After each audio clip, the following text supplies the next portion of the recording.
योजना करने वाला बहुत इंपॉर्टेंट। मैं पॉलिटिक्स में हूँ, तो हमारे अलग अलग प्रकार के लोग होते हैं और सब प्रकार के लोग रखते हैं। केवल अच्छे विद्वान लोगों से काम नहीं चलता, तो कुछ पहलवान भी होते हैं, मारपीट करने के काम में ऊपर में आते हैं। तो जो पहलवान है उसको बोले कि तुम इंटेलेक्चुअल सेल में काम करो, और इंटेलेक्चुअल सेल में जो काम कर रहा है आइडियोलॉजी को डेवलपमेंट, उसको बोलो तू जरा देख, उससे जरा देखना है, तो ये जमेगा नहीं। हर व्यक्ति को काम और हर काम को उचित व्यक्ति, that is very important. The fourth principle of the management is appropriate person for the appropriate work, and the second important thing is division of work and decentralisation of power. Division of work and decentralisation of power is very important.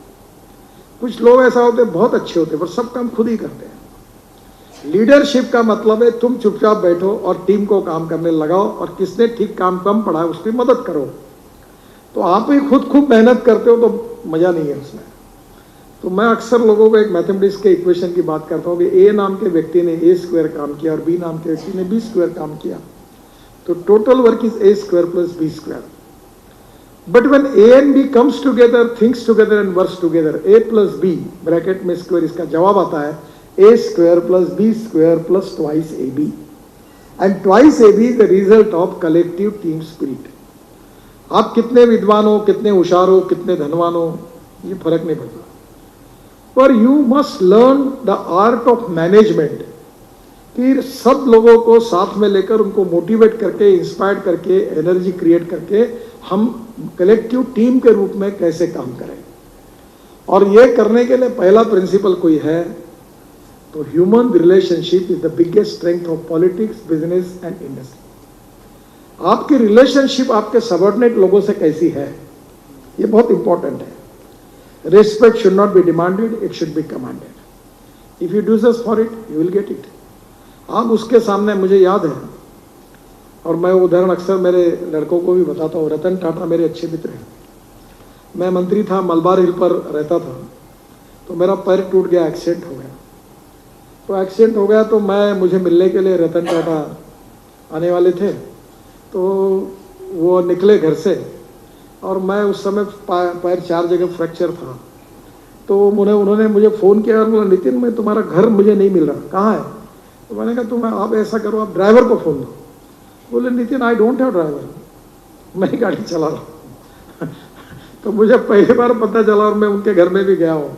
उनके घर में कुत्ते हैं 4-5, इतने simple है उनका व्यवहार कि मैं इतने बड़े व्यक्ति होने के बाद में भी, मैं एक बार उनके साथ गाड़ी में बैठा तो जनरली ड्राइवर के अपोजिट साइड में जो मेन आदमियों बैठता है, तो मैंने कहा टाटा साहब आप इधर बैठे, नहीं आप बैठो। मैं उनके साथ हेलीकॉप्टर में गया, बोले लेकिन मैं हेलीकॉप्टर चलाऊंगा। तो मैंने एक बात देखी कि अपना खुद का काम खुद करने में इतने बड़े व्यक्ति का वो बात मैंने देखी, इसमें कोई कमीपना नहीं होता। नम्रता, शालीनता, सहजता, सहृदयता, these are the most important ornaments of leadership and personality। और इसलिए स्वाभाविक रूप से देखिए, एक बात तो सच है, no one is perfect and no one can claim that he is perfect. हमारे बीच में कोई पूर्णांक नहीं, सब अपूर्णांक है, सब में कुछ ना कुछ कमी होती है। ऐसा कोई व्यक्ति नहीं पैदा हुआ जो 100% परफेक्ट है। हाँ, आपके प्रोडक्शन में शायद होता होगा, खट बराबर आता होगा, तो हमारे ये लोगों में ऐसा नहीं हो सकता। सो उत्तम, अधिक उत्तम, सर्वोत्तम, up to infinity, you cannot catch your own image. और इसलिए अच्छाई पर किसी का पेटेंट नहीं है, अच्छाई पर किसी का पेटेंट नहीं है। तो हम लोग हमारे लाइफ में जो अच्छाई जहाँ से दिखती है, हमको लगती है, उसको हम स्वीकार करें और आत्मसात करें। जो हमारे बीच में अच्छाई है उसको बढ़ाएं। मैं बहुत बार कहता हूँ कि हमारे यहाँ कुछ लोग ऐसे होते हैं कि जो there are some people who convert problems into opportunities, and there are some people who convert opportunities into the problems. It is a problem related with the leadership. हम कारण न होते समस्या खड़े करते हैं, कारण न होते विवाद खड़े करते हैं। मैं जब मंत्री था तो बाला साहब ठाकरे जी का मेरे ऊपर बहुत प्रेम था। तो एक बार उन्होंने मुझे एक्रिलिक के शीट पर एक सेंटेंस लिख कर दिया, नितिन ये रखो बोले। तो मैंने बोला क्या बोला सर? उसमें लिखा था I like people who can get the things done. अब मैं कभी कभी ऐसा बताते इधर से उधर, हार्ट ऑफ द सब्जेक्ट को छोड़ देते हैं। और इसलिए गवर्नमेंट में बहुत बार होता है, मैं बोलता भाई ये छोड़ दो, मुझे रोड बनाना है, मुझे कॉन्ट्रैक्टर का कैरेक्टर सर्टिफिकेट नहीं चाहिए। I am concern with the quality of road and cost of the road. We need to reduce the cost and improve the quality. वो कॉन्ट्रैक्टर रात को विस्की पीता है कि ब्रांडी पीता है, वो क्या करता है, कौन से कपड़े पहनता है, I am not concern with it, I am only concern with his performance. The most important thing is financial audit is very important, but performance audit is more important than financial audit. आपके साथ जो लोग काम करते हैं उनके performance audit को check करो और उसका रेटिंग तय करो। इसका संबंध एजुकेशन से नहीं, इसका संबंध एज से नहीं, इसका संबंध नॉलेज से नहीं। How to get it done is a really a different thing. You need to understand what type of people we need and what type of teamwork we are going to develop by which we are going to get the results. So ये important चीज़ है और इसमें सबसे important चीज़ है fast track decision making process. Decision पहले करो। Many people है, विद्वान है, होशियार है, निर्णय नहीं करते और निर्णय नहीं करना ये बहुत बड़ा प्रॉब्लम है। I like people who can get the thing. मैं कभी भी कहता हूँ, even I like the people who can take the wrong decisions, but I dislike honest people who don't want to take the decisions. Fast track decision making process, transparency with the decisions, and commitment for the cause. And the second important thing is teamwork. The transparency is equally important. और management में ये छोटी छोटी बातें अगर होगी तो आप बहुत बड़े निर्णय कर सकते हैं। अभी मैं एमएसएमई मंत्री था तो मैंने एक फंड ऑफ फंड निकाला था, तो मैंने बहुत दिन कोशिश की, खूब लोगों ने इसका रेटिंग करा दो, एमएसएमई का कॉन्ट्रैक्टर का रेटिंग करना है, होता ही नहीं था।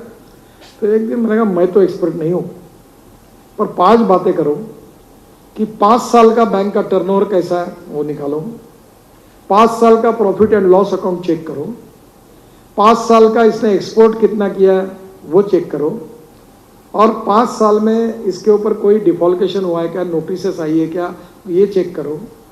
और ये करने के बाद और कोई 1-2 क्राइटेरिया लगा दो, इसने लाइसेंस कोटा सब ठीक किया है कि नहीं, कोई टैक्स चोरी की है क्या, इनकम टैक्स का भी उसका 5 साल का रिकॉर्ड चेक करो और उसका रेटिंग कर दो और उसको बैंक में 3 घंटे में लोन दे दो।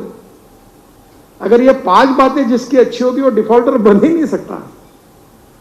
तो धीरे धीरे with performance audit you can make the rating of the companies and persons, और मुझे लगता है ये बहुत उपयोगी होगा।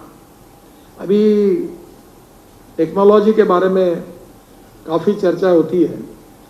Upgradation of technology is very important because cost कम करना और क्वालिटी को इम्प्रूव करना इज़ वेरी इंपॉर्टेंट। अभी जैसे हमारे यहाँ, मैं ऑटोमोबाइल का मिनिस्टर हूँ, तो हमारे लिथियम आयन बैटरी और इलेक्ट्रिक कार आई। यही होटल में मैं आया तो बहुत बार में फिर गाड़ी बंद हुई तो क्या होगा, फिर रास्ते में इलेक्ट्रिक कहाँ से आएगी, उसी गाड़ी बंद नहीं हुई, तो पूछने वाले सवाल पूछती है।